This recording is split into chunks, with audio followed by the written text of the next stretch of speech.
The greatest power you possess is your ability to choose. Join Lowe's Moore as he reveals how you can begin to maximize that power by exploring yourself on the deepest levels and committing to making lasting and positive changes. Get ready to achieve breakthroughs that will lead to accelerated growth and transformation, because you are now tuned in to The Blueprint. Why the actions contradict the lamb. I'm fellowshipping when I'm with the fam. That's more relations, that's foreign and foreign. Good evening and welcome back to The Blueprint, and I'm Lowe's Moore, and we're here for another wonderful and powerful show. I want to talk a little bit about the blueprint, but first I gotta cast my seed. Like I said, this is my seed, or this is my pebble. They say when you throw a pebble in a pond, you get a ripple effect, and so the power of the show is that we will get a ripple effect, that somebody's life will be changed, somebody's life will improve, somebody's life will. Somebody will see the show, hear the guests, hear their life story, and realize that if they can succeed, if they can succeed, then the person who sees and hears this can succeed also. So I dropped my seed, expecting a ripple effect, and I'm really excited about tonight. We're going to really jump right into this thing. I wanted to talk a little bit about the podcast, though.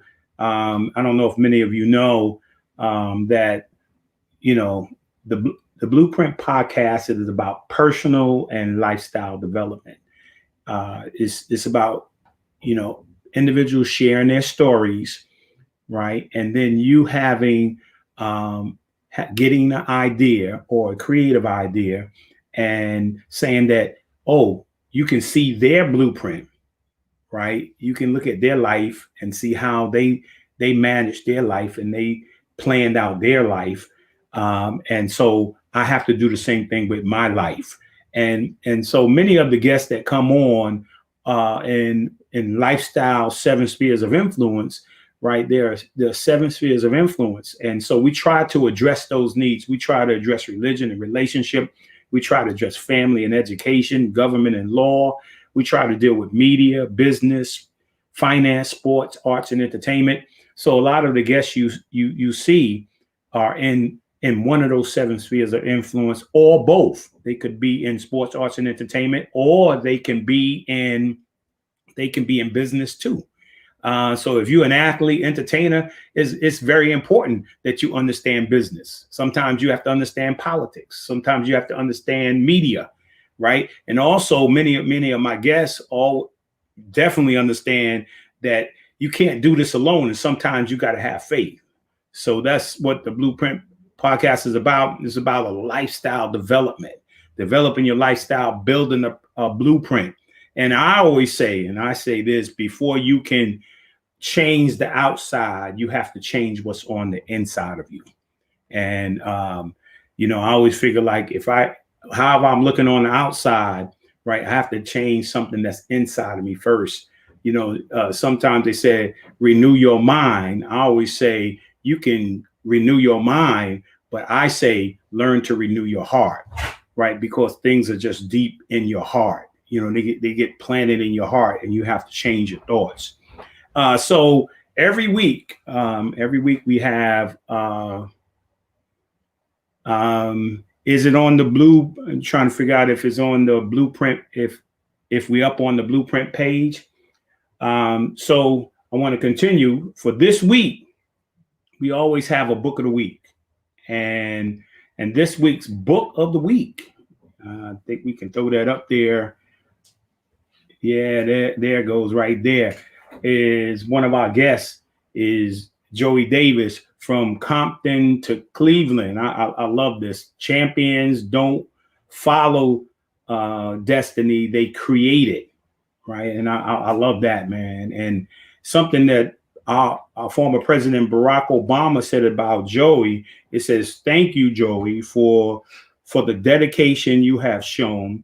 The nation relies on your faith and determination of American people. And I admire your commitment. And so when you get the president to say something about you, that's a very, very powerful thing. So that's the book of the week. And like my guest tonight, the word of the week is endurance. Endurance is the word of the week. And we have to make sure that we have landed. The blueprint has landed on the blueprint Facebook page this evening, because somebody says that it's not on there. And at this time, I want to go right into our affirmation. We started the Hill and Pierce Harper affirmation, and I have two affirmations tonight. The first one is, and this is what Hill and Pierce goes over every day. They go through these affirmation. So it says, I can do all things through Christ that strengthens me. And that's one of my favorites. And definitely Steph Curry, he has this scripture on his sneaker.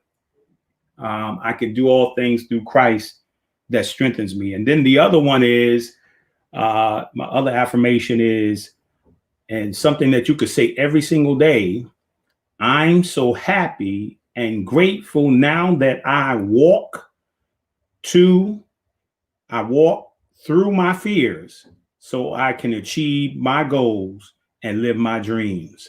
I walk to and through my fears so that I can achieve my goals and live my dreams. And those are the affirmations for this week. And we're about to jump. This is about to get real, right? I want to jump right into it. I got some shout outs, right? Some quick shout outs. I got some happy Veterans Day shout outs. I don't know if we see that there, right there.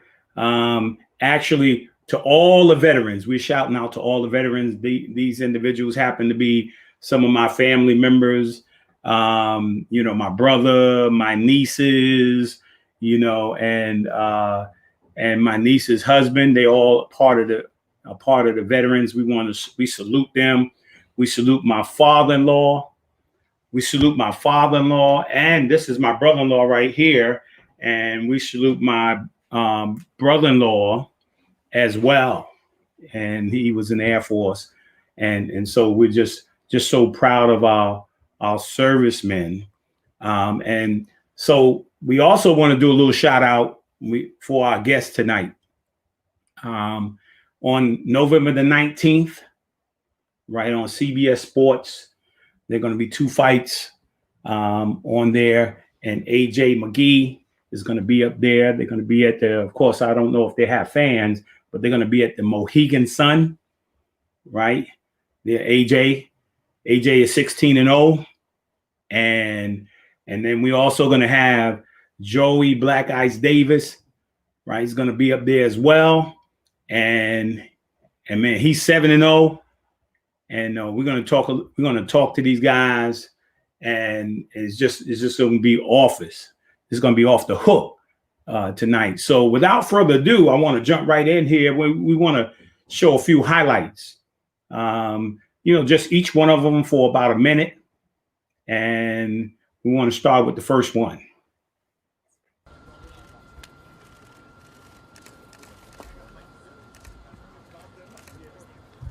See, that's that McKee stuff I'm talking about.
It was a little ring rust, but I started waking up a little bit. You start to wake up. It's nothing like being under the lights, you know what I mean? You can practice all you want. You can train as hard as you want. But there's nothing like being in there. It's a different feeling. And I think I forgot that feeling. Yeah, what did that feel like? Because it's last fight was 2014, so I'm sure, what were the emotions? You know, I just kept telling myself, I can do it. I'm in great shape. I got great teammates. I got great students that push me every day. It's mental. And the more and more I said that to myself, the more I started to see, the more chances I decided to take. You know, you never see me throw spin kicks and head kicks, but you know, I started to feel comfortable, feel like I'm at home. And how was it having AJ in your corner for this fight? With him having his fight, like, did that add anything extra to this matchup? Well, you know what? Like I said in all the other interviews, this is a win-win for me because if I lose, I get to use it as fire to make him go harder if he's not doing so well. And if I win, he's got to bring home the W too. So. And now that the fight's over and you've won, how did this fight week compare to other fight weeks you've had and all the promotions you fought for? I mean, I'm sure it was a bit different with AJ being on this card. Yeah, you know what? Bellator is amazing. They've done an amazing job. They build talent, without a doubt. Everyone knows most of the UFC stars started with Scott Coker. Yeah, jump right to the next one.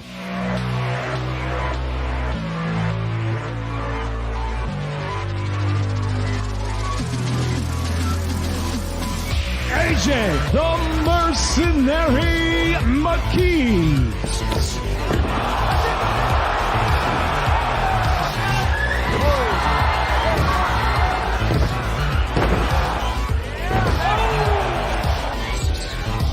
Bellardo in trouble. That left got through. AJ McKee pouring it on, and it's done.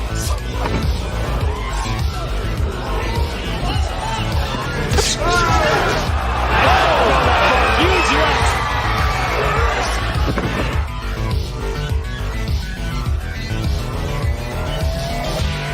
Beautiful rear naked choke. You see the referee. That is it. Wow. All right, one last one. We got Joey here. Today on The American Athlete.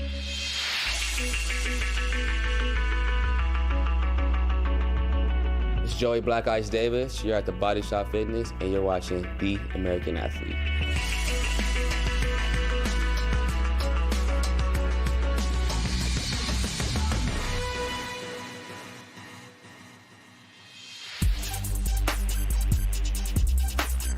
I'm a professional MMA fighter for Bellator. I fight at the 170-pound weight class, welterweight division. What I love the most about the sport is just the grind. I love going against somebody and being better than that person. You know what I mean? Just that one-on-one competitiveness is something that if I can't have that, it's just like a problem. Like, I'm just happy and fortunate that my dad put me in the wrestling sport, and he was a wrestler and my brother was a wrestler, and I was just groomed into the wrestling world because a lot of black kids don't wrestle, especially in the inner cities like Compton, Long Beach, or just really in California. But you know, now it's just spreading out that a lot of the top black athletes are really good. We have like role models like Jordan Burroughs and even legends like Kenny Monday and Uncle Tone.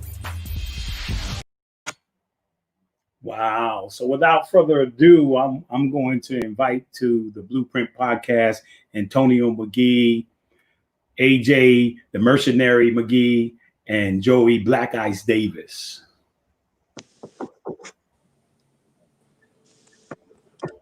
Welcome, gentlemen.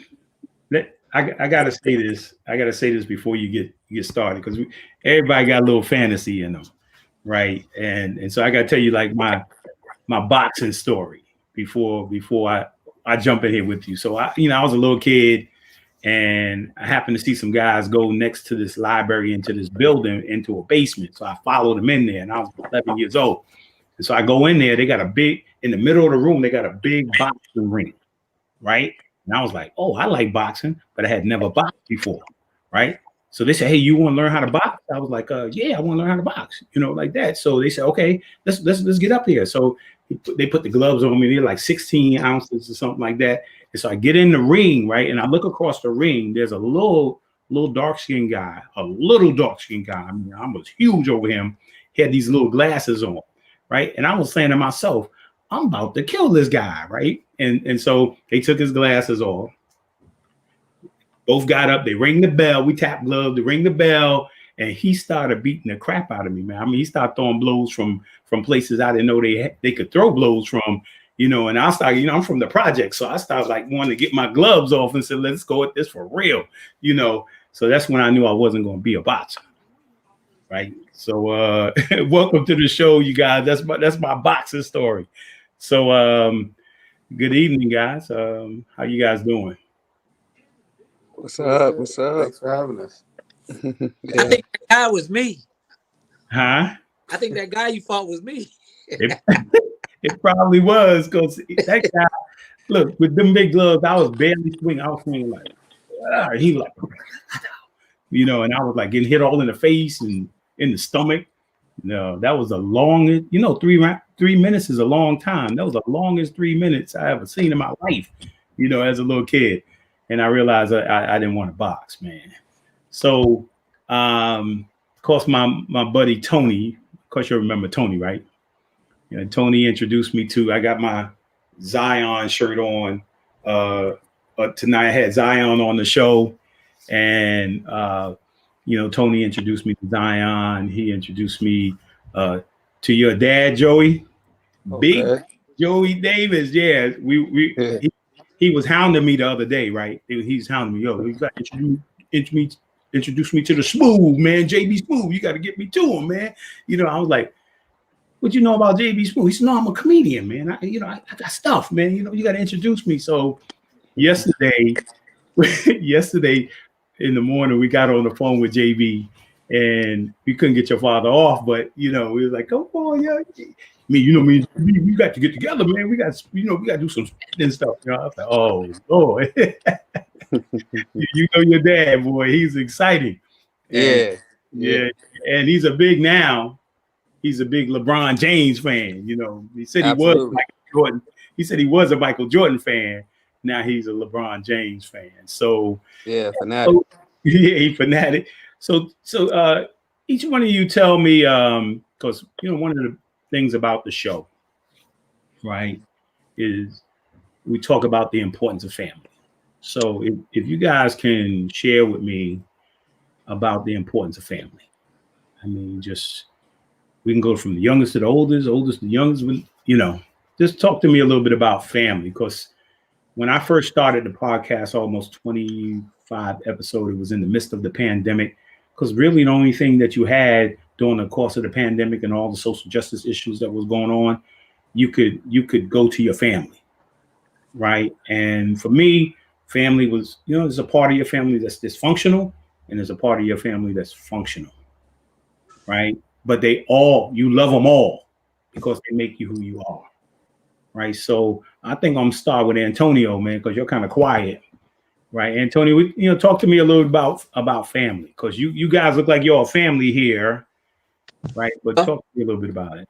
I know you must know me. I love to talk, but family, I didn't really grow up with a family. And so for me, where I was back then versus where I'm at now, that's all I try to mentor into the guys, is that family is number one. And sometimes it's not just your biological family, it's the family that you create in the gym.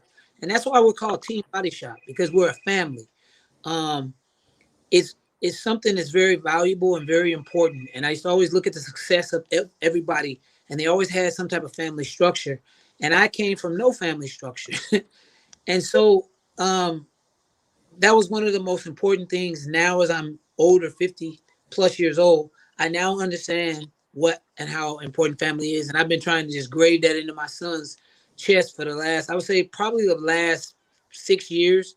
I mean, he makes enough money to go live wherever he wants, and I try to keep him home and keep our family solid, because like you said, at the end of the day, that's all that you have is family.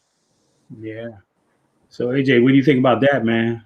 I agree. Family is all you got. I had knee surgery back in January, so that was a real big eye opener for me. I didn't really have nobody there for me. There was a night I had to crawl to the bathroom because nobody could hear me. But at the end of the day, like my family was who held me down. They were there for me the whole time. You need anything, there's a lot that went into recovering, and my family was there. Regardless, everybody was there. Everybody was there to help me, and if I was living on my own, I know I wouldn't. It would have been a rough little patch of life I'd have lived through. But yeah, family is, man, that's everything. Without family, you know, what I mean, what do we really work for? We work to be the best at what we do for our family, you know, to provide better lives for our family. So at the end of the day, it's all about the family always. Yeah. Joey, I know your dad was you, man. Oh yeah, I mean, you know, people are put in your life for a reason. Either you got to learn how to like weave them out, or you got to learn how to help them, or you got to just learn from them. So, you know, whoever's in your life, they're there for a reason. So you got to take full advantage of it, and stay observant, and keep your eyes on your prize or whatever you focus on. Yeah, definitely.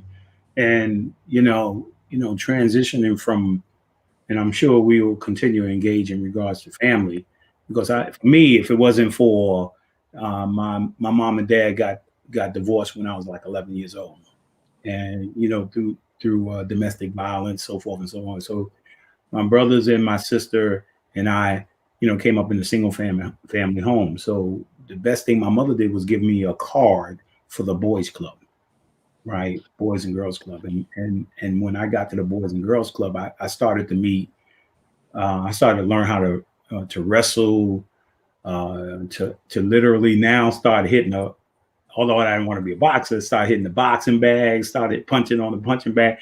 But I fell in love with a lot of things, but most of all, I fell in love with basketball, and that's where my gifting was. And I played at Mount Vernon High School, money earning Mount Vernon in New York, Heavy D and the boys, Denzel Washington, JB Smoove, a lot of NBA players. So I had an opportunity to be drafted by the New Jersey Nets after playing at West Virginia University, playing 8 years of professional basketball. And I know, I heard Joey mention the grind. We all love the grind. We all love the work, because if we don't put in the work, we don't become successful. And so family is so important. And then, where we grow up is important. Now, you guys, when you mentioned Compton, right?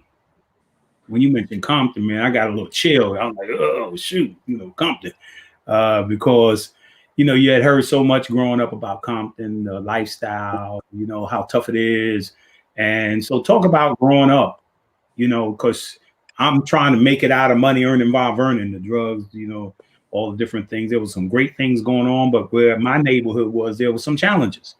So talk to me about, making a decision to do something, to get out, come back and help. Talk to me a little bit about that. Oh yeah, it was rough. I was just fortunate to have both of my parents, through the downs and the ups with it. And, I actually had a curfew. And how funny is that to say? Like, I really couldn't be outside at nighttime just because of the circumstances that was just in my area. Like, I live next to a Latina gang. There's a black gang. And it was just a lot of rivalry going on. And there's been plenty of times where I was just, in the middle of crossfire just by going to the ice cream truck. There's been plenty of times where, I was just trying to just get some pair of shoes, and you just, kids just want to test you. So, but it was just, I was fortunate to just, keep my eyes on the prize. And I just knew that, sports was going to save my life. And, I ended up having a remarkable, high school and so on. Now I'm into a professional. So, growing up, it just made me who I am today. Just looking back on it, it was just, it's a place where, a lot of people in the world just don't understand. And that's why I am where I am today, just to let them know that it is hope. There is talent. There is people that is trying to make a name for themselves. Yeah. So Antonio, what do you got? You guys grew up, where did you guys grow up? Well, I ran through LA. Yeah. I was hanging out with everybody, Bloods, but my hometown was Long Beach, but I'm from Nashville, Tennessee. My mom moved out here in the entertainment industry in the 80s. So, that was the years where it was a lot of gang banging in Long Beach, and then the rival between Long Beach and Compton. And, I was kind of like Joey. I was unfortunate, always in the wrong places at the wrong time, and just got caught in situations where, you either adapt and adjust or you fall subject to the environment. And I made some good decisions. I made some bad decisions. The bad decisions helped me make better decisions. So, that was a time and era where Snoop and all of us used to hang out at Kings Park. So I know everybody that's up there. And one of my idols at that time was Eazy-E. And I shoot his gun in the parking lot of the Compton swap meet. So I was like really intrigued by that as a young kid growing up. I mean, this is what you're seeing, this is what you're around, and I like adventure. So I went down the wrong path for a second, but I straightened it up immediately once I realized the end result is either death or in jail. Yeah. AJ? I wouldn't say I had a rough life. My dad, he changed his life. Yes, you did. Yes, you did. Your dad. Yeah. That was the rough part for sure. I got to see a little bit of both worlds though, I went to private school for a little bit, but I used to go hang out with Joey too. So I'd be in Compton. We'd be at the Compton swap meet. We'd go up there, hang out, go get some jewelry, and then we'd go to the football. We'd go play football at the park. So I got to see both worlds, I lived in Long Beach. It wasn't as bad as when my dad grew up in Long Beach.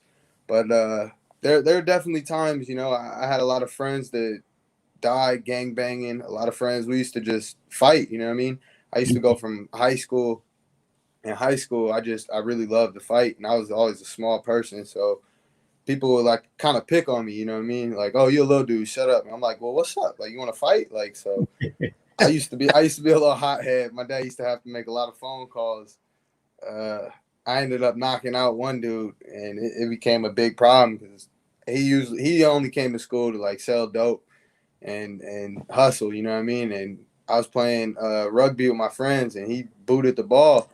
Like, it rolled to his feet. He picked it up and booted it. And I'm like, hey, bro, like what's going on? Like, why you got an issue, And next thing you know, we end up fighting. I end up knocking him out. And then they talking about trying to put a green light on me and all kind of other stuff. But I wouldn't say I had a rough life. My dad did a lot to try to provide a better life for me. There were some times, I remember as a kid, we used to eat 99-cent chicken sandwiches. We lived in his friend's room. We didn't really have a place to stay, but I mean, for me as a kid, those were the happiest times because like we spent a lot of time together. We got to know the ins and outs of each other, and just to see what he's always done, not just for me, but for many others. He's been a father figure and a father mentor to not just me, but man, everybody. There's a lot of guys he's taken in under his wing. He probably adopted like 3 or 4 kids. Wow. So he, man, it's just been a long journey, and to be where Joey and I are now, it's a blessing, man. He's put a lot into us. He's always envisioned and visualized where he wants us to be before we even kind of knew where we wanted to be. So to be able to see that he sacrificed that and put that into us and me, it's crazy because like we really didn't see it at first, but now coming into becoming pro and then actually seeing our path and where we want to take our role in this world,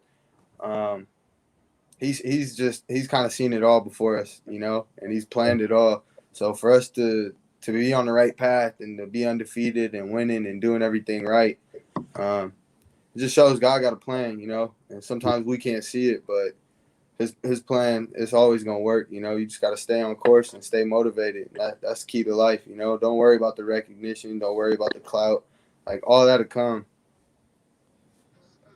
Yeah. And, when I played ball, I played a little time with they were San Diego Clippers at the time, before they became the Los Angeles Clippers. Played with first year Terry Cummings was there, and Bill Walton, all those guys, and we used to travel up to LA all the time. I got a son. My oldest son is actually in California now, acting in California. and I had a good friend of mine who was coaching at Long Beach, Clyde Vaughn. He played at the University of Pittsburgh. He was an assistant coach at Long Beach back in the day. He brought in a kid from Mount Vernon called Rasul Saladin. Guy could jump out the gym, and so kind of familiar with Long Beach as well. So talk to me about, because I'm sure, on the show, we get a lot of people who come on the show. So talk to me a little about the importance of education and that whole process. Well, let me start that one out, because I didn't do too well at that. I was always smart, and I was a little too smart to where I became stupid. So a lot of stuff that I did, nobody really understood it. But then when I took the test, they found out I was intelligent, but I was stuck in different time zones, like the way I think and the way that I am and people that I'm around. And it was a lot of racism where I went to school because I was smart. So I went to a Magnum program school for gifted kids, and it was primarily white and Jewish. And I didn't really understand that why I was being treated the way I was being treated, because I was the dark one of the crew. And then in the hood, I didn't fit in there because I was articulate, I was smart, I was crafty, I was just different. I wasn't into what they were into. So I got into a place to where I was just dark, and I didn't want to go to school. I stayed buried in the house, and I took an oath to myself. I said, you know what? I'm never going to get a job. I'm going to always have my own business, and I don't need an education. I am different. I tell everybody education is important. To me, education wasn't important. Surviving was important to me. I was on my own. I was in the streets surviving. I was living from drug house to drug house. I just had a different set of rules. But when you put your life in priority, which is God first, things seem to fall in place. And, so for me, education wasn't important for me, but it was important for me for my son. But then I realized his DNA is my DNA and his mom's DNA. Neither one of us graduated from high school. So I told him, I said, over my dead body, will you not graduate? I don't care if you don't go to college. I don't care if you don't want to go to a med school, but you have to graduate, because none of us ever graduated. And he graduated, and that was the best thing. And then he had opportunities to go to college. Joey Davis. I mean, it's kind of like I'm psychic or something. It's kind of weird, but I saw Joey being the kind of wrestler that I would have been if I would have had a father like Joey's dad. And Joey went, and I told AJ, I said, hey, Joey's going to be the reason if you decide to go to college, you'll be able to get in because of his wrestling. And then Joey went off to college, and that actually happened. And I said, on the back end, when Joey graduates from college, MMA will be the pro sport for wrestlers. See, I was ahead a whole 5 or 6 years before anybody even knew what was going on with this MMA stuff. But then it actually happened. AJ is 16-0, Joey's 7-0. When Joey came in, he was able to receive proceeds that I was able to get for him that most fighters 6, 7, 5-0 wouldn't have been able to get. Because of what they saw me doing with the fighters and the talent that I was developing. So for me, education is important, but at the time I had to make decisions on being a father and being responsible for a child that I created. So for me, I had to get right to work. Yeah, and what you're saying is very, very, very powerful, because when you look at the National Fatherhood Initiative, and you look at not having the impact of what not having a father does to a child, both male and female, right, is very powerful when you look at the statistics of that. And so I commend you, man, for taking that charge. And I try to tell young men, number one, when you're young, you're really not ready to take care of somebody else if you can't take care of yourself. But if it so happened that you end up with a child, right, you have to do right by, number one, by the child and by the mother as well. And so that what you were saying was very powerful example of what all men need to hear. It was very difficult because I was a child mentally. But it's so funny how when you look at things differently, how it's set up for later to be greater. And because of my kids, because of Joey, that's how I got into the gym business. His dad brought him to my gym. to train. Actually in my house. I had a garage that I converted into a gym because Monday, Wednesday, and Friday he would bring his son to wrestle, and so I started coaching Joey, and then I got committed to the kids, and I couldn't let them down. I couldn't let them not have me there because I didn't have that there. So that later on, I opened up a big gym, and then I didn't realize what a good coach I was. Next thing you know, I've got a full-on gym training the best fighters in the world that we all know that are on TV to this day. And now my guys are up and coming the best fighters in the world, if not already the best fighters in the world. So it's, you really got to have your faith. And I always tell people something that you touched on earlier in your interview: faith without action is no satisfaction. So I'm constantly grinding on stuff. Yeah. So AJ, education, then I'll jump over to Joey. I was never really school material. I liked school at first, and then I got bored with it, Then it became more of like, once you got that middle school, high school. Middle school is more sports. High school became like, all right, it's sports. Do what you got to do. And then my senior or junior year, I got transferred. I was put in a program for like the bad kids is what they called it. It was called PAL. And pretty much from there, they were talking about I wasn't going to graduate. My dad was like, nah, you're going to graduate. So my senior year, I turned in a stack of paper, probably like, Dad, how thick? It was probably like this thick.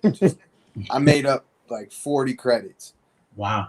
But that's the type of person I am. Like, if I want to get something done, I'm going to do it.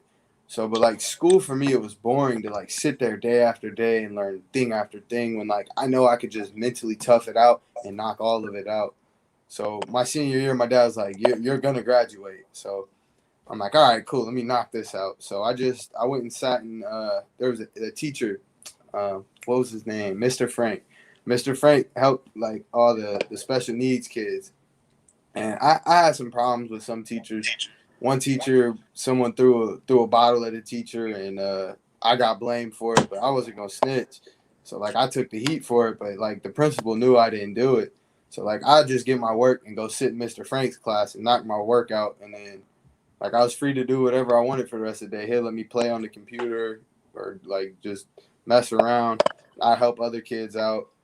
But after high school, I wanted to go to college for a little bit and wrestle. So I went to Notre Dame with Joey for a year. Joey actually got me into Notre Dame. He was the reason why I got in. And I don't know. I don't know. School just wasn't for me. I kind of knew what I wanted to do in life. I knew I wanted to fight. And I knew a degree wasn't going to help me in fighting at all, So to have that already embedded in my mind, like, all right, this isn't going to help me really. I'm going to just prolong 4 years of my life of learning the craft that I already know that I want to do, Mm-hmm. So halfway through the year, I was up there getting in trouble, doing things I shouldn't have been doing. And I ended up coming back home. I came back home, and that was when I started to go, I think I went pro. I had my pro fight. I think it was like a week after my birthday. And I just stayed in the gym. I went to Cerritos College, JC, for a little bit. I wanted to go to cooking school, culinary arts. So Cerritos College had one of the best programs. And then I even saw, like, even in that part of school, it's like everything is about, measurements and this. And I'm like, man, cooking is like art. It's like fighting in a sense. You can't tell someone how to create their own art, you know what I mean? You got to feel it. You got to test it out and just it's kind of like a finesse thing, you know what I mean? You're not going to just be like, this is the ingredients and you have to do it by the book. So for me, I was just like, man, I'm going to keep cooking as a hobby. And I dropped out of JC. I won the state wrestling there. I always wanted a state championship ring. So I got a state championship ring there. And at that point, I was kind of done with wrestling, and I started to pursue my career in fighting and never really looked back. I had a little bit of bumpy road, about six, 7 fights in, and then got back on track. And since then, it's just been nothing but God's glory, just continue to knock people out and stay blessed. I like that. I just continue to knock people out. Yeah. I mean, one of the things is, I always say that, when you find your niche, right? Everybody has a niche. I always say everybody has a gift and a purpose for the gift, right? And when you find that, you just like jump into it. It's like, when I talk about guys like JB Smoove, who, did well in school and so forth and so on, wanted to go to college, but realized he was funny, right? Denzel, man, I'm a big fan of, getting to school. I graduated high school and ended up getting a degree in college. I found out later, I was just trying to get to school so I can get to the NBA. Right. And then after I was 4 years into my senior year, I started thinking like, you know what, instead of being an average student athlete, I could have literally been, above average student athlete if I had applied myself. But my desire was to play pro ball, and I did get a degree. So that stuff. Everything's important, but you got to find your niche. You got to find you got gifting and what the purpose for those gifts are, and then use those platforms so that you can better the world. And so, Joey, you went on, got education. So talk a little bit about that. Yeah, I was just tired of the perception of of the black kids not, always being ineligible and not finishing. So like when I was in high school, like, I was like always talked about as, oh yeah, he can possibly do this, he can do this. And you would hear from your teammates too, who probably couldn't even be in your shoes or walk in your shoes. But it was a lot of athletes just like, wouldn't put their best interest in high school. They wouldn't go to class, they wouldn't pass their tests and stuff like that. So I was just tired of hearing that. And I was just like, I'm just gonna do my best in this so they can't tell me nothing. And I already knew that I can, run and juke people and tie a wrist up. So I just wanted to just do my best at, every day, just try and do better each and every day, work on communicating with the teachers, because they'll always say like, you don't seem like you're putting your best interest in communicating with me, and I don't know why, and it was just always a perception thing. And, when I was in college, like, that was probably one of the toughest things for me, just being away from home and, being away from, the people that really love me, because, it was just so much going on in the hood. I couldn't get back home. Like, my mom was homeless, sleeping in her car, and I'm winning national titles. It was just like, should I care about winning or should I just go back home? Like, so I was stuck in the middle. And like when I was in college, I had a teacher fail me 5. She gave me 5 Fs because she thought I was going to go to Division I. She was like, well, she called my college coach and she said, yeah, I didn't think he was really trying here. He's getting all these recruits about going into Division I and going here. So I don't think his full focus is in my class. And hearing something like that, it's just like it motivated me. It was like, oh, this lady don't really think I can do it. So I retook her class and ended up passing with 3 Bs and a C. And that just gave me a lot of momentum. Just to I felt like anything is possible. And yeah, that's why I just wanted to do my best every day. It was just about proving the haters wrong. Yeah. So, well, it seems like, all of you like to be challenged. You like competition, like to be competitive. It's a big problem with education in America based on the foundation of minorities. And so a lot of us are different and we learn different. And so the structure of our educational program was designed, it wasn't designed for us. And the reason I know this is because I analyzed everything that happened to me as a child, because what I wanted to do is I wanted to help everybody that was like me. And I look at what I did from business, from the streets to the entertainment, to the physical sports, MMA, wrestling. I mean, I went undefeated Joey took the cake, but I went undefeated for 5 years. I was 120 and 0. No, 100. I was like 96 and 0 or 106 and 0. I don't remember what it was, but I was undefeated and I had no money. I had a box full of medals. And I was homeless. So for me, one thing that I've always tried to give people is understanding. You don't know what I'm going through. You didn't know my mother had a heroin needle and she died in front of me and God brought her back to life. Like, you don't know what a person's going through or what they've been through or what they've seen. So don't judge nobody. Get to know them first. And a lot of us in school as Black men, Black women are not understood. We learn very different. I'm talking about we are really some talented people as far as our processors. So we get bored. If you notice, everybody got bored and then everybody needed a challenge. What is a challenge? A challenge is that you're bored of what you're doing and you need something to motivate you. That's right. So a lot of that comes from being bored. That bored is because we're so advanced, but they don't teach us how advanced we are in school. And I'm not on some pro-Black stuff, but I'm just saying, like, let's go back and really look at these numbers and look at these kids. We got all these people that are so brilliant, but yet because of the color of their skin, they had to grow up different and see things different. Or because of economic depression, we don't get the opportunities that everybody else get because we don't have the financing. And that's wrong. And that's the stuff that I talk about and what's affected my career. That's affected me as a job, is that I don't preach from the same choir that everybody preached from. I preach from the streets of hard knocks. And I got nothing but physical and mental support and facts about what's really going on. Yes. Yeah, it's definitely it's a different game out there. You got to learn how to, either you got to create your own game, right? If you don't want to play that game, you got to learn how to create that own game, right? And you got to be supportive of each other. And I mean, 96 and 0. Think about that.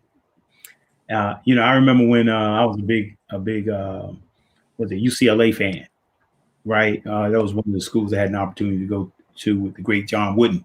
And I think they were 88 and 0 when they lost to Notre Dame, man.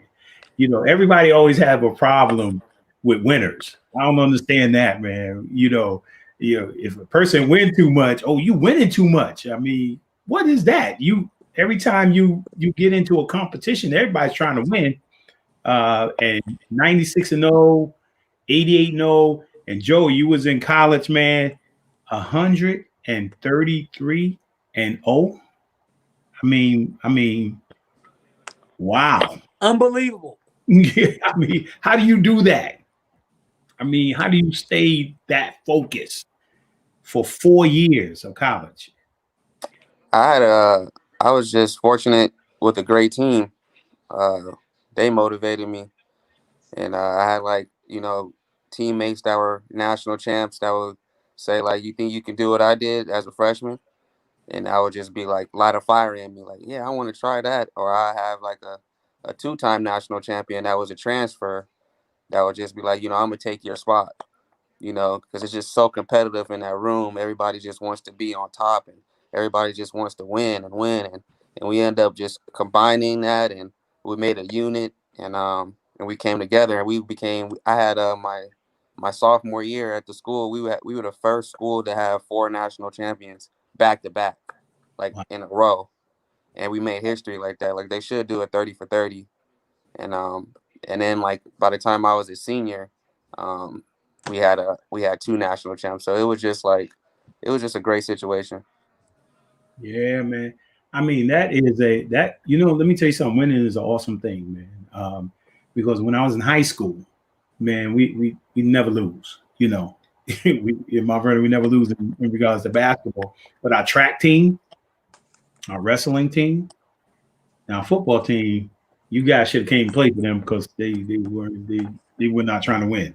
He's trying to give games away. But but winning is just an awesome thing, man, when you can win.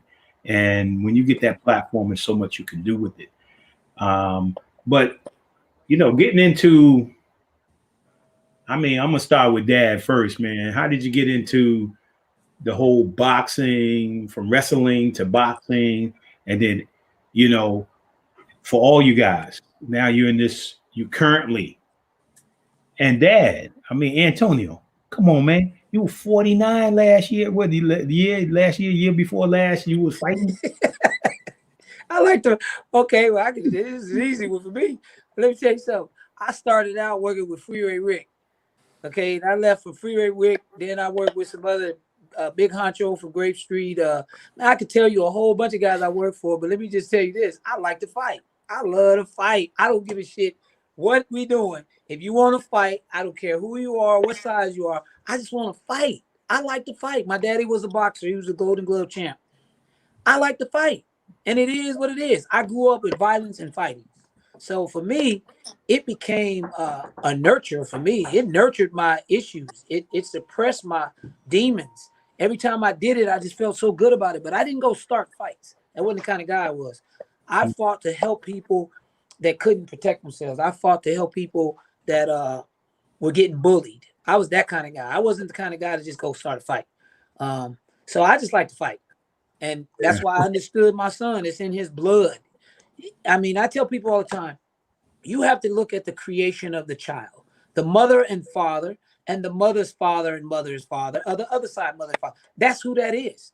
And so now that you understand who that is, you know what you're dealing with, nourish it the way you should have been nourished. Nourish it the way that it needs to be nourished to be successful. Because guess what? I might have been a brain surgeon, but that's not where I didn't get the opportunity. I was in the ghetto. We had to fight every day, sell drugs, rob, steal, and kill. So I mastermind how to do that the best without getting caught or going to jail. And then I realized it's not right. So for me, I just love to fight, period. And I'll fight you right now. Oh man, I know that. That's why we on this streamline. Because you can't hit me from there, you know. You might have grabbed me around the neck or something, you know. So AJ, so talk to me a little bit about the love of the fight. For me, fighting was. Hold on, let me say this, because you got 16-0. Yeah. You got the real deal on the 19, you know. So talk to me a little bit about that. It was, man, fighting it's all I know. I used to watch my dad as a kid just beat up guys, Rampage, Randy Tour, Chuck Liddell, just anybody you could think of. I've seen them come in our gym, and my dad being 155 pounds and these guys being heavyweights and so forth. I seen my dad just toy with him. So like to see that, and then him not have the recognition and the respect that these guys have, it just kind of rubbed me the wrong way, and I just always wanted to fight. So I was that little kid. I get suspended for fighting in school. I come to the gym and try to fight all the fighters in there. They be like, go sit down, hit me with a body shot, and just drop me. I hit the ground, folded. And I'm like, all right, I'm going to get up, wait for that opportunity. And next thing you know, I come around, I'm clapping the dude from the back. So then there goes another little ass beating for me because I'm over here punching people in the face. So I just love to fight, you know. And when it came to getting even, I got to get even, you know. Whether you big, little, like I'm gonna get you back, you know.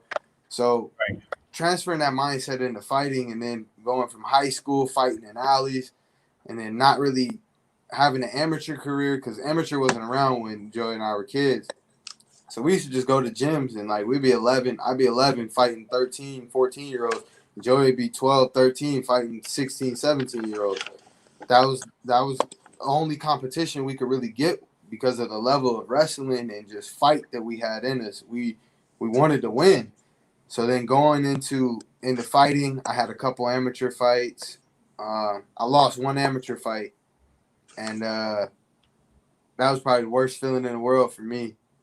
And man, I wanted to get that dude back so bad. Still to this day, I think he gonna live with that one for the rest of his life.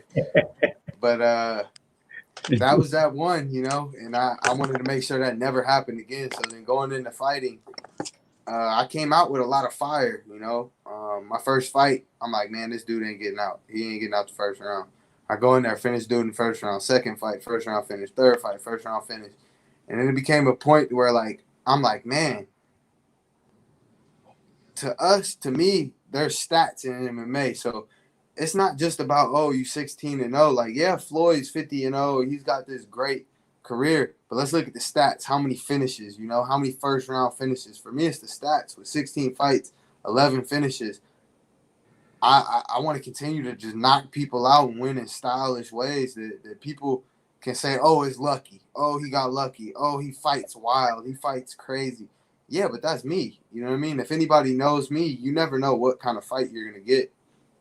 So I love to fight. I think with the whole knee surgery, I really thought my career was over when I tore my LCL. I'm like, man, I'm crawling to my bathroom right now. Like, I'm done. I'm never fighting again.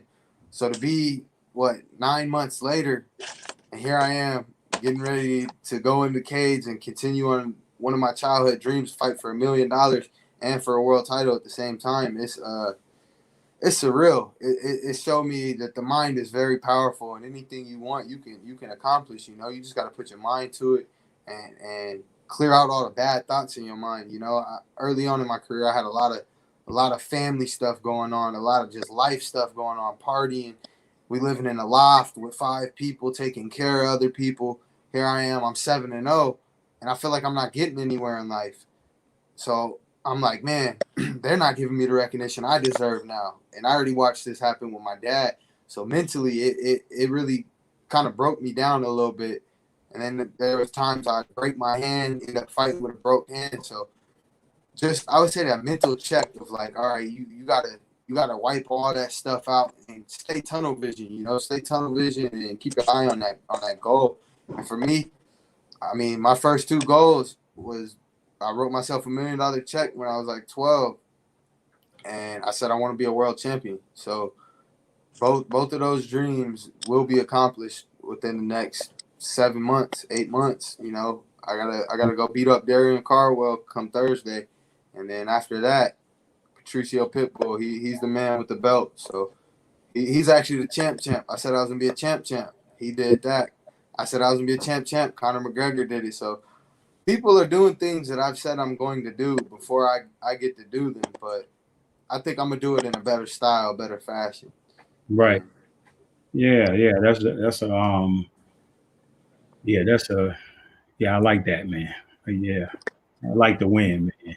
And Joey, so you had this phenomenal college career wrestling, and then why the transition into MMA boxing? Like all my dreams changed. I accomplished pretty much everything I possibly wanted to do. But why it changed is because I had like a visual of Antonio running sprints one time, and I was just staring at him. I was like, man, he's first in everything. Everything he do, it looked spectacular. He was throwing side kicks, and like, he was running, and he just fell down because he worked so hard. He was just done, and I was like, dang, Uncle Tone, like I don't know how you did that. And he said, I don't know how I'm doing either, Joey. I said, I that moment, I said, man, if he can do it, I'm gonna do it with him. Like, so I just was like, I'm gonna just, go through with my word, and if I'm gonna have anybody coach me, it's gonna be the man that I saw putting in the work that he did. So, I had an opportunity. He called me. He was like, your name's ringing right now. Your name's ringing bells, and I was like, my dad drove me to his house because, me and my pops are still close. And I was like, all right, I'm gonna give it a shot. And at first my mindset was like, I'm gonna get me a grill. I'm gonna get me a car, give me some nice shoes. And, God is so outstanding. That all came to fruition. So, I'm still just on a journey, and I'm just thankful, like you were saying, Lori, that family is important, and the people that you rock with is just all you can ask for, So I'm still here with the same people I've been with since I was like 5 years old, and and that's just why I'm still doing MMA. Yeah, that's got to be, there's no, even to today, I played with some awesome players. I mean, that won NBA championships, and we played together at the Boys and Girls Club, and some of us played together in high school, and we still like that family, like they become my brothers, and I care a lot about them, man. And seems like you guys got this, and Coach is building this family. When I just retired after 27 years as the executive director of the Boys and Girls Club in Mount Vernon. So when I was playing, I became the executive director for the Boys and Girls Club, and that's for me. That's a family. When you have 800 members, at the club, and you've seen kids when they were little, 5-year-olds. Now they grown and have their own families, and to know that you've had an impact, is for me, that's a very powerful thing. So I like to ask you. I'm going to have a pop-up guest come on soon. They can ask you guys some questions. He's a big fan, and I think it was TD Jakes. You see a lot of people, and I heard this in my world, in the sports world, in regards to basketball and entertainment. TD Jakes said a lot of people know how to get in the plane and take off, right, and fly that plane, right? But a lot of people don't know how to land that plane. And I've had many friends and people that I knew didn't know how it ends. And although your uncle and your father is trying to fight forever, there's gonna be a day, right, that he's no longer gonna fight. And already he's built this gym. So what's after?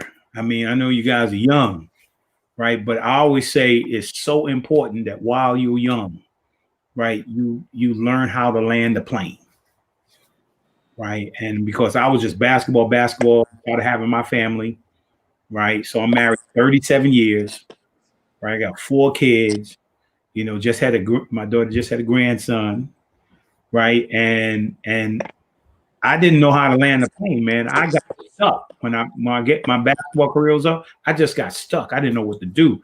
I was at home playing double dribble on the game while my wife was working. I needed to find a career. I needed to know what I was going to do next. So what are you building towards, and where do you see yourself landing? Well, let me kill that one, and then I think AJ had to do another interview. That might be why he's gone. He's got a lot of press because he's the main event up here. Yes. But I always tell people this. I said, talking sense to people that are full of nonsense, it makes no sense. And so the people that you're around have to be intelligent enough to articulate, not just to you, but to others that are around them, what's really going on. And with AJ and Joy, they're in a very unique situation. And I don't think if they realize it, and if they do realize it, then, I think the outcome of this is going to be even bigger. But I always say, and this, like you said, this was a problem for a lot of athletes, is that once they become a millionaire, now what? Now they have no drive. Well, they're already looking, AJ owns several pieces of real estate. He's looking into a franchise. Now Joy's about to make the same kind of money here within the next year or two for sure. And so I set up and I asked him, let's look at when you don't want to do this anymore. And it's funny because Joy in the beginning told me, and I swear, he said, I want gold teeth, I want some shoes and a car with nice rims and music and a nice place to live in an apartment, and I'm good. I'm like, what?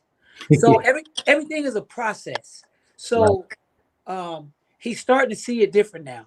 He's starting to see things different. And that's called maturity. And that's why I was trying to keep AJ at home as long as I could hold him at home until he matured as a man. Let him make his own decisions. Let him make his mistakes, but he needs to mature. So for me, there is no end to what I do. I'm going to continue to mentor young men that have drug addictions. I just rescued, never mind, I won't even say who it is, but I just took another kid in of a celebrity that was addicted to heroin, LSD. I don't even know what that is. But anyway, he's been 3 months sober and amazing. So for me, it doesn't end. As long as I can walk and talk, I will continue to mentor and teach what's right. And the most important thing is get close to God. You know, each one of my guys that are part of my family have been baptized. They received the Holy Spirit, and it ain't easy. It's not an easy walk, but at least they experience something that I never experienced. Somebody telling me, look, did you know there was a God? Did you know this? Did you know that? I had to receive it on my own. And when I did, it was powerful enough for me to want to share that to people that I love, that I care about, that I want people to be better people. So for me, my job don't stop. I'm going to keep going until I croak. Okay. So, Joey, before I get to you, I'm going to do a pop-up guest, and then we'll jump back into it. So we're going to ask Coach Joe Frager to come on. Coach Frager, let me give you like a little preview here. So, Coach Frager coached my daughter at Fairfield University. My daughter now is assistant coach with Coach Frager, and I was talking to her about this whole MMA thing, and she said, you know, Coach Frager's a big fan of MMA, and he started talking about Antonio, and he knew your son AJ, and he hadn't really heard of. He's gonna hear from Joey, but I wanted him to pop on and just say hello to you guys, and I think he may have a few questions for you. Lowe's, thanks for having me on. Really appreciate it. No problem. Guy, I'm a huge MMA fan, and tons of respect for what you do. I've been involved in athletics my whole life, but to put it on the line the way you do every night when you get in the cage is just amazing to me. I guess I have a question for Antonio. It's got to be really hard for parents to watch their son or daughter get involved in MMA. But you've been a lifelong fighter, a very successful fighter. Does it ever get you nervous? Do you ever get concerned when you see AJ get hit, or if he's in a tough position on the ground during a fight? Do you react differently because of your fighting background, or are you still dad? You know, I'm blessed that I ain't been put in that situation yet with none of my fighters, really. Most of my guys out of the body shop are undefeated or 3-0, 4-0. Like, I'm running a pretty solid camp, with all credit to God. But I don't know how to answer that question because I haven't felt that yet. I'm always coach or dad. I don't take my emotions, and I think my upbringing helped me to cut off the emotions when it's time to go get it. I was one to go get it, and the way I chose to go get it was smart and tactical. So I didn't suffer the damage that most fighters fight. But it's like a person that gets up every morning with structure, and they go to work and they punch a 9 to 5, and they have a boss to tell them what to do, tell them what they don't like and what they like, and then possibly getting written up or possibly even lose a job. You know, you've been working there for 15, 20 years, and you come in one day, you don't have a job, the company goes bankrupt. To me, I want to be responsible for me. And for me, the type of person that I am, it's a lot easier for me to be responsible for myself. I didn't want to do the team thing as far as basketball. I was just different, you know, but I don't push that on anybody, but I cut off the emotions, and I do what I got to do as a coach. I just cut it off. Done. Now it's time to go get what we've been training for. And we train different. Not too many people train the way we train in our gym. And you can see the results of that. The best in the world, Chuck Liddell, Tito Ortiz, all those guys that come to me to train. And I didn't even know how good I was. You know what I mean? I just never had that mindset to be this or that. I was just doing what I was doing. And now I'm starting to understand and put a structure behind it. And so for me, I just do what I got to do as a coach. I'm not dad or I'm not your friend. At this point, it's business. Let's get it. Got you. Yeah. And Joey, you know, 133-0 in college, was a pro. What's your mindset? You know, athletes do different things to get themselves prepared for a competition. where's your mind the night before or when you're warming up in the locker room? What kind of emotions do you go through in your preparation? It's almost like it's something that's unexplainable almost, because you put so much into your craft, you put so much into the training, and MMA is just a whole nother ball. It's a whole nother beast that I'm tackling. Because it's punching involved, there's kicks involved, there's chokes involved, and there's a lot of there's a lot of adults that have wife and a family, and they already got their foundation going, and I'm just this young hungry man that just want to experience the world. So it's a whole different emotions that you go through, especially the night of the fight. You know what I mean? But mine's is pretty much just like, I didn't do all this training for nothing. So I'm about to go out here and I'm about to do something to settle myself and to make sure that whatever I put in, it comes out.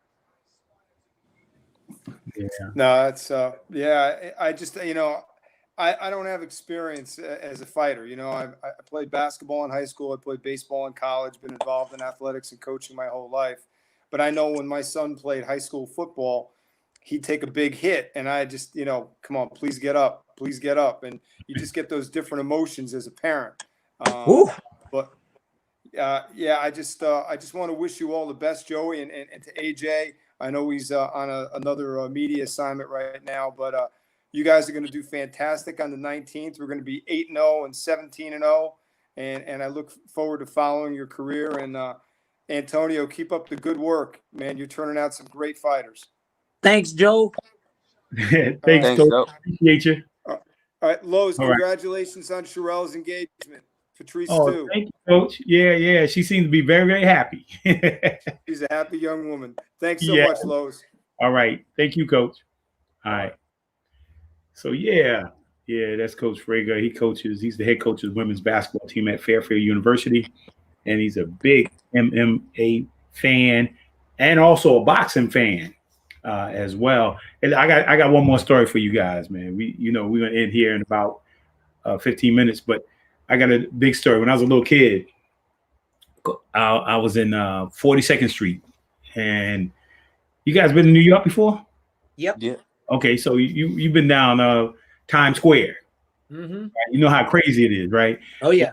When I was a little kid, it was like all kind of movies down the street, just nothing but movies. Right. And so I went down there with my coach. He took a couple of guys down there, and it was early in the morning. We were trying to get there because the earlier you got there in the morning, the cheaper the movie was. So you can go see up to 1 o'clock. You can go see 4 or 5 movies. So the movies start at $2, and then they keep going up.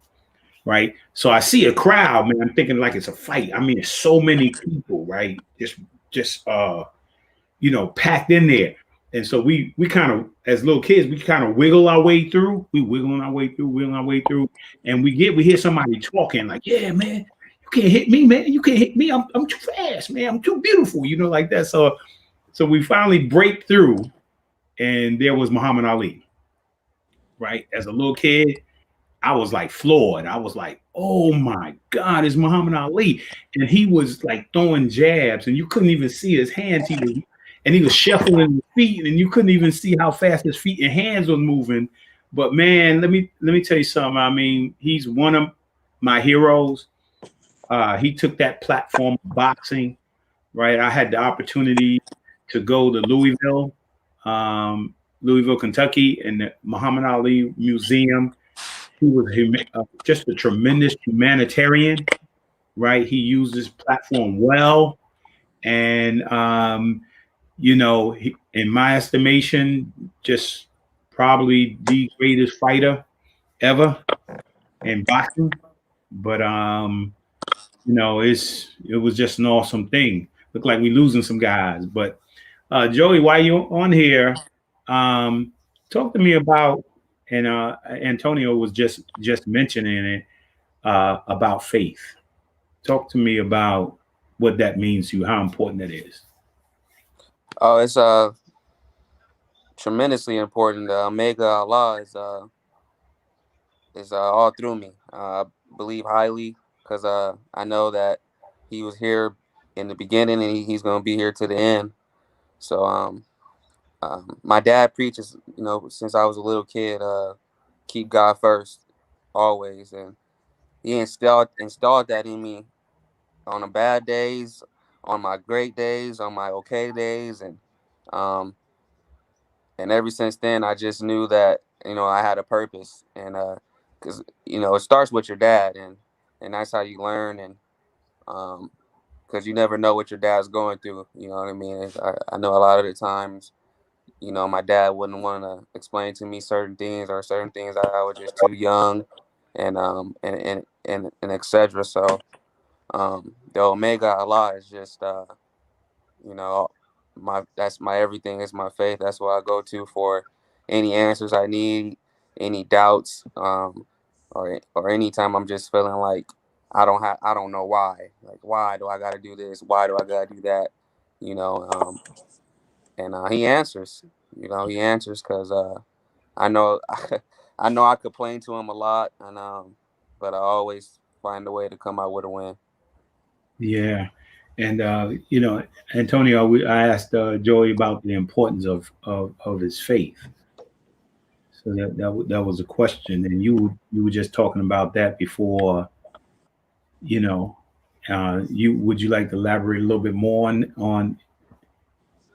Man, I truly believe, honestly, some people probably think I'm a whack job that don't believe in God. But if I could tell the story of my life, and how gifted that I am, and all the blessings that I receive, it makes no sense that I'll stand to argue with anybody, because I went around for about 2 years trying to convince people to convince me that there was no God.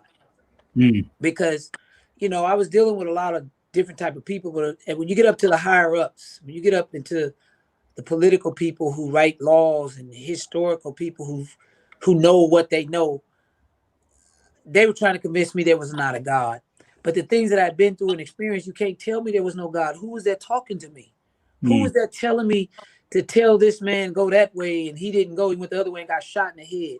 Who was it that told me to stop doing what I was doing, and the car flipped over and I wake up in the hospital 3 days later? I don't remember nothing of nobody, seeing murders. And I saw Joey and AJ's careers. I told Joey, I remember talking to Joey in my garage. I said, he was a sophomore. And I said, Joey, after this year, nobody will ever beat you again on the records. And every year I say, hey, I still see you undefeated. Hey, I still see you undefeated. And now we're 133-0. And a lot of people take advantage of us. And so I took the hardship in life to say, nah, we from the hood. Yeah, we didn't come up with all this money, but you're going to respect us. And it hindered my career, because I wasn't able to participate in my prime when everybody knew I was the best there was. I didn't do drugs. I didn't do nothing but just talk the truth. And I didn't realize what my calling was. And so I was recruited by the Nation of Islam. I didn't understand that, because I had a white kid, and at that time they were preaching something different about, white people being devils and stuff. But I haven't tell my daughter she's a devil. So I veered away from it. But I believe everything happened. But for me, faith is more important now than it's ever been, but it's because of what I've been through. And there was times where I didn't have the answers and I didn't know, but God showed up and told me. I don't know if he's God. I don't know if he's Allah, Yahweh, Yeshua, whatever you want to call it. There is some part in the back of my pineal gland that is connected to something somewhere else, giving me enough insight here on this earth to be able to do what I do. And man, when I take people to receive that blessing, they experience the same thing I experienced. I said, we can have this forever. All we got to do is just live right. And that's the struggle. Living right. It's hard, but what's right? Yeah, that's powerful. And here's my final boxing experience. We did have a successful boxer in the welterweight division back a few years ago, Larry Bonds.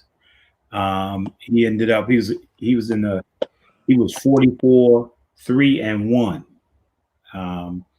Wow. You were talking about the game, right? Particularly the side of the business game. And when Larry was fighting, man, and in all the fights. Remember, I said it. What is it? 44, 3-1.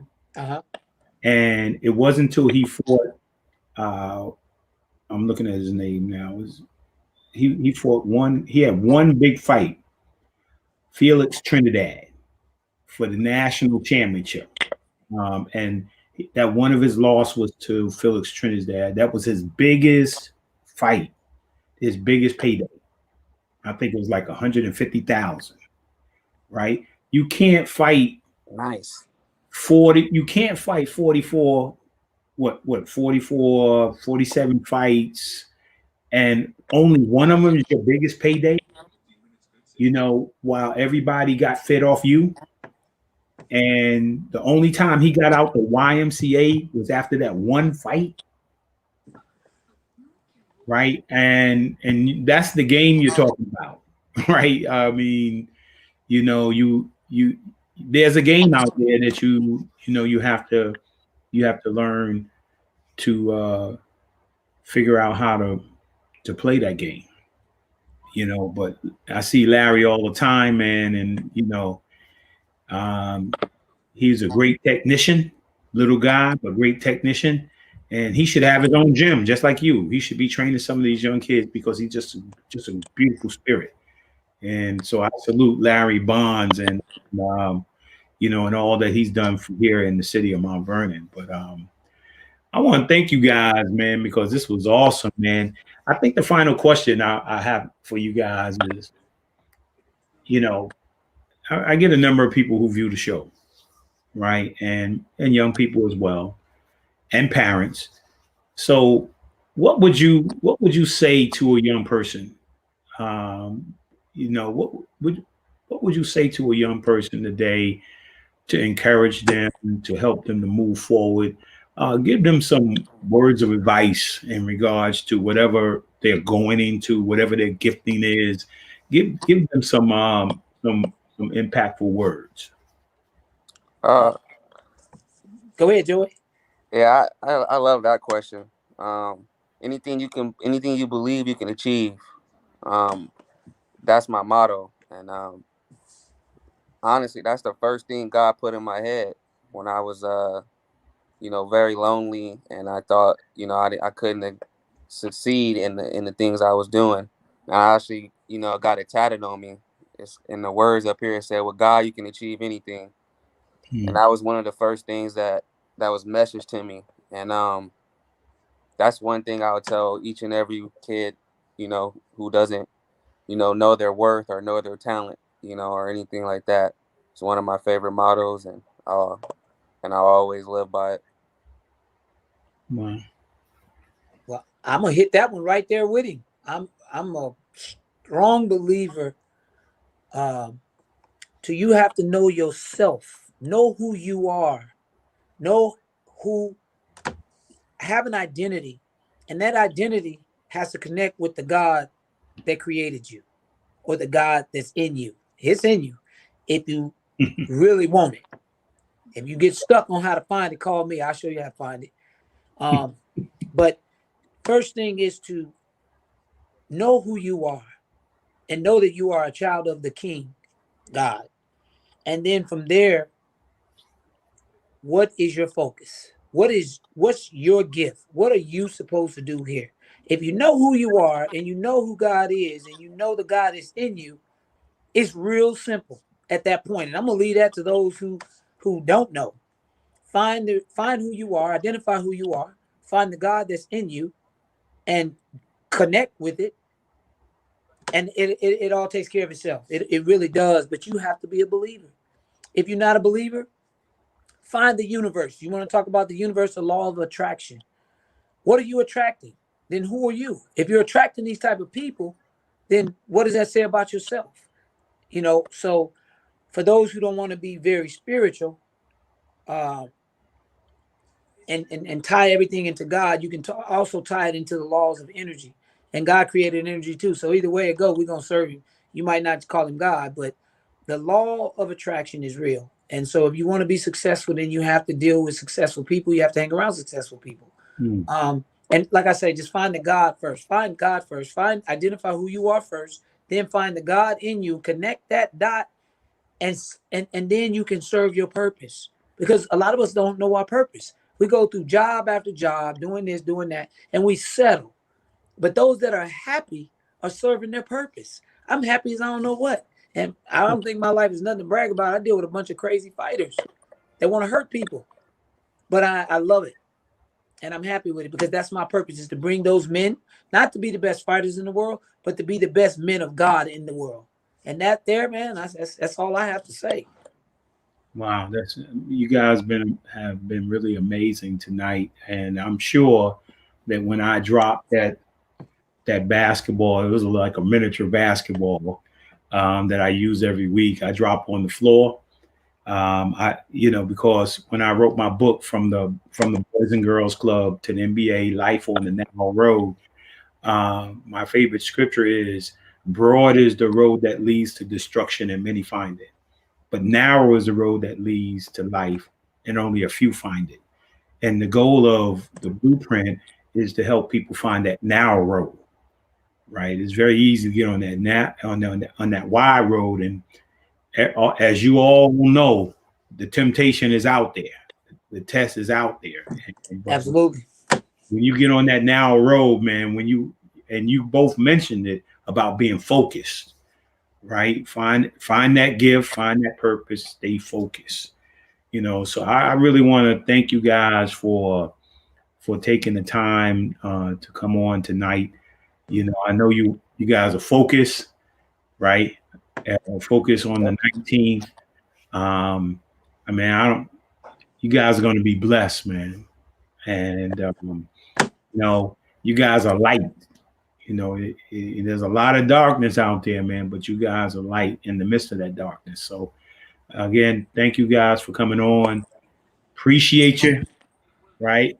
And we'll stay in touch, and maybe somewhere down the road, man, when this pandemic kind of settle itself, one day it's going to settle itself, man. Maybe we can get together and and fellowship.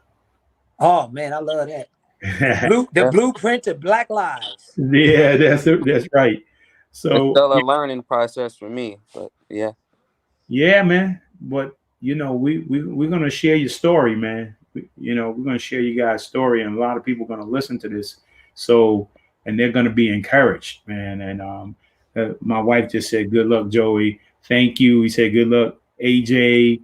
And Antonio's, she commented on all the things that you said, and a lot of other people said that you guys were, awesome and amazing tonight. So again, thank you very much. I'm going to give this quick announcement on next week, November the 22nd. We're going to have John Brinker Jr. He's an entertainment lawyer. When I graduated from college, he was my agent. He's now agent representing Alicia Keys, and also one of my all-time favorite entertainers was Michael Jackson. John represented Michael. He was Michael Jackson's lawyer, and he is, along with the family, managing Michael's estate right now. His father was the athletic director in the city of Mount Vernon when I grew up, introduced me to his son. His uncle, Ralph Brinker, was best friends with Jackie Robinson on the Brooklyn Dodgers. Wow. So I'm looking forward to talking to him. He's a big sports fan. He's the largest contributor to UCLA basketball. And his name is on the lunchroom of Occidental College, where he graduated from, at Occidental.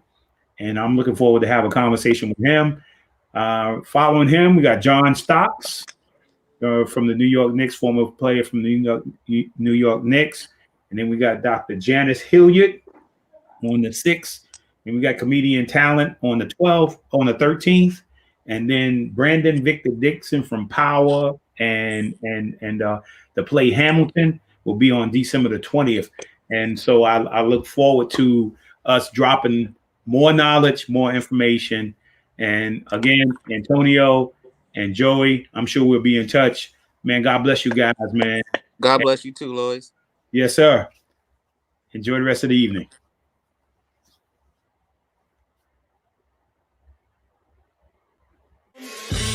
We really hope you enjoyed this episode of Lowe's More, the Blueprint Podcast. Stay connected and follow us at our website, www.lowesmore.com. That's LOWESMOORE.com. You can also join the discussion on Twitter at Lowe's More and on Facebook at Lowe's More Jr. As always, thank you for pushing your mindset towards a better reality. This concludes the most thought-provoking portion of your day. Don't forget to like and subscribe to this podcast to stay fully up to date with everything we're up to. Until next time, be kind to yourself and each other. What they teaching is a joke. I ain't buying it like I'm broke. Insufficient funds for insignificant terms.